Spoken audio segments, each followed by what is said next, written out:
A ambição política de forma obsessiva poderá levar o Brasil a um conflito. Digo isso analisando a gestão do Michel Temer, que desde o seu início foi pautada por denúncias de crime de responsabilidade fiscal e corrupção. Mesmo assim, a Câmara não cassou o seu mandato.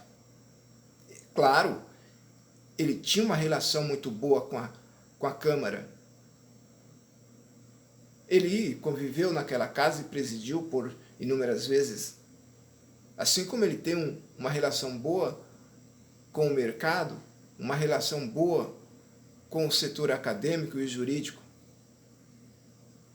Mas a Câmara não teve coragem de lhe caçar. Porém, o Jair Bolsonaro é diferente.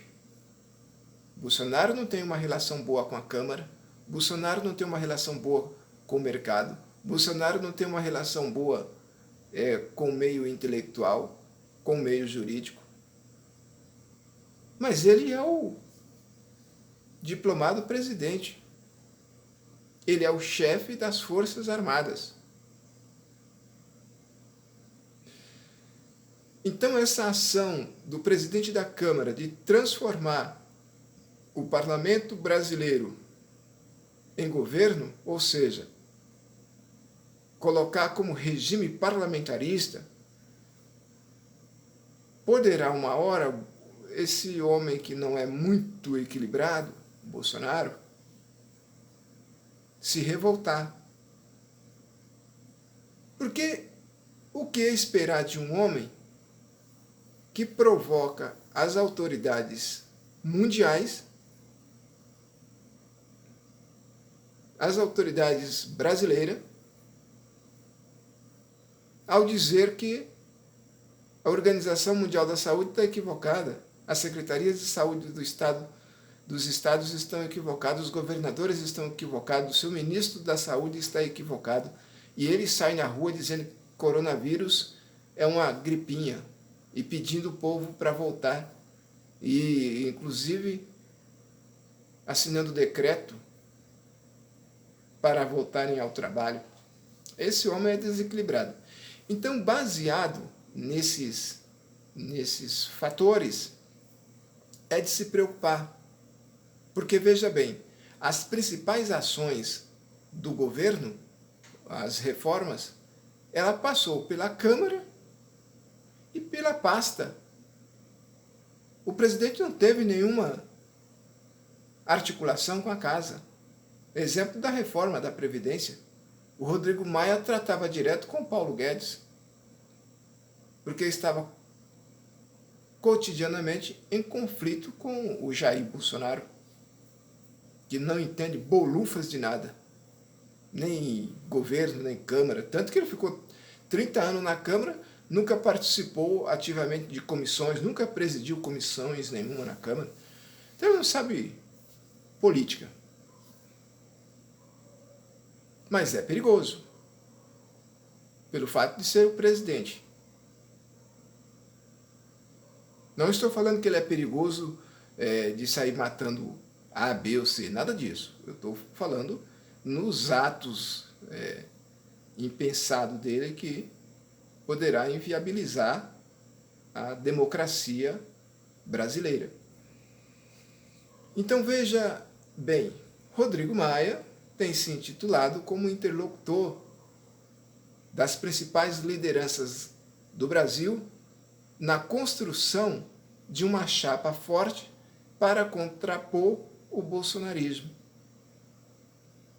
É isso mesmo. Ele sugere que Ciro Gomes, João Dória, Luciano Huck se entendam. Mas ele está propondo isso para enfraquecer o setor esquerda e centro-esquerda. Inviabilizar uma aproximação do PSOL e PT com o Ciro Gomes, com o PSB, com o PCdoB.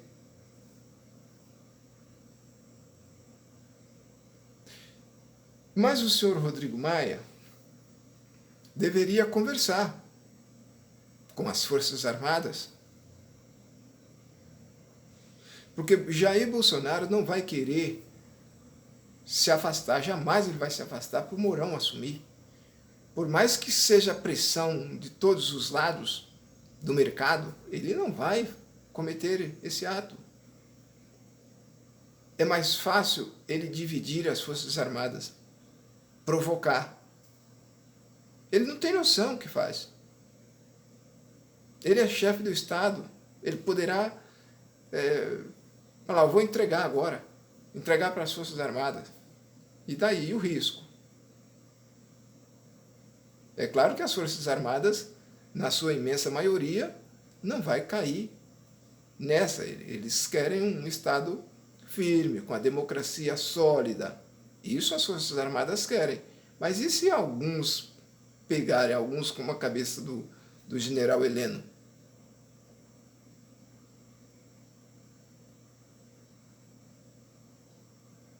Que foi dar imaginação ao filho do presidente, quando falou do AI-5. Então nós temos uma certa preocupação com relação a isso. E o Brasil precisa estar atento. Não é que para o cenário político seja bom caçar o Jair Bolsonaro. Não, isso não é bom. Principalmente para os partidos que têm vocação de opor ao Jair Bolsonaro. Bom para esses partidos é que ele vá até o final, chega lá com 0% de popularidade, sem a menor condição de concorrer à reeleição ou de fortalecer a candidatura que ele vier a apoiar. Mas para a sociedade brasileira, ele tem que ser caçado. Ele cometeu crimes de responsabilidade. E a Câmara não pode fingir que nada disso aconteceu, apenas por interesses políticos. Nós esperamos, a sociedade espera, que da mesma forma que o cidadão comum comete um crime, ele é punido por esse crime, os representantes do povo também devem pagar pelos seus crimes. Porque não existe o crime pequeno e o crime grande. Ele cometeu o crime, ele tem que pagar por esse crime. Ou se o sujeito cometer um crime aqui na rua, o delegado vai dizer para ele, olha, eu acho que você precisa cometer um outro crime mais grave, porque esse crime não é tão grave, não vou denunciar. Não é bem por aí. Se eles são, ou seja, os deputados, a representação da sociedade, é a cópia da sociedade, então eles têm que fazer valer essa representação. Não pode representar a si mesmo. Isso é ferir a Constituição, querer representar a si mesmo. Não foi esse compromisso assumido com a sociedade, cada eleitor de seus estados. Por hoje é só. Quero pedir que dê um like, ative o sininho, se inscreva, para nós continuar esse diálogo. E eu volto já. Um abraço.